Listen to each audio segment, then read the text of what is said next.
നമുക്കിത് കക്കക്കറി വെക്കാനായിട്ട് ഒരു കുക്കറിലേക്ക് ആവശ്യമായ വെള്ളം ഒഴിച്ചിട്ട് ഇച്ചിരി ഉപ്പും മഞ്ഞൾപ്പൊടിയും ഇട്ടിട്ട് 2 വിസിലിട്ടിട്ട് വേവിച്ചെടുക്കാം. കക്കക്കറിയിലേക്ക് ആവശ്യമായ സവോള വെളിച്ചെണ്ണ ഒഴിച്ച് വഴറ്റിയെടുക്കാം.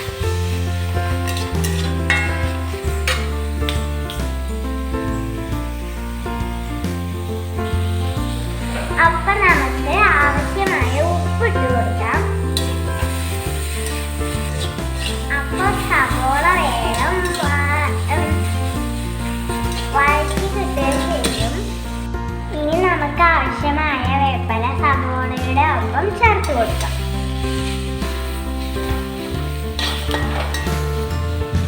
സവാള പകുതി വാടി കഴിയുമ്പോൾ 4 ടീസ്പൂൺ മല്ലിപ്പൊടി,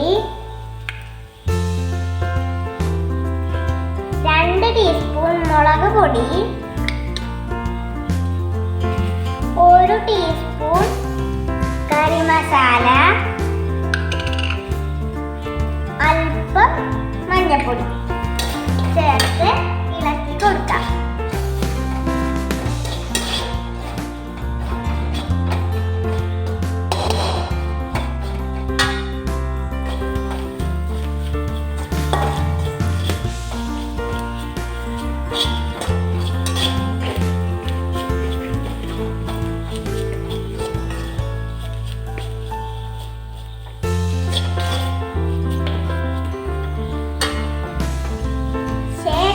വേവിച്ച് വെച്ച കക്ക ഇതിലേക്ക് ചേർത്ത് കൊടുക്കാം.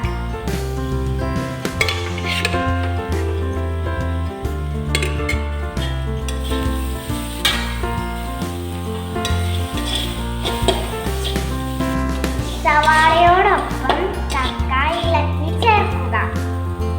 കക്ക വേവിച്ച് ബാക്കി വന്ന വെള്ളം നമുക്ക് ഈ കൂട്ടിലേക്ക് ചേർത്ത് ഇളക്കി മൂടി വയ്ക്കാം.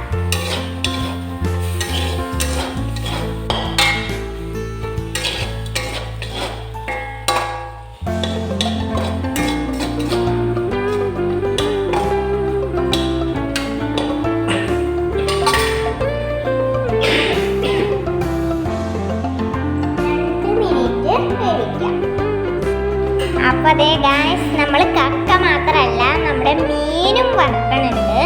ഇതേത് മീനാണെന്ന് നിങ്ങൾക്ക് മനസ്സിലായി അറിയെങ്കിൽ താഴെ ഒന്ന് കമൻറ്റ് ചെയ്യണേ.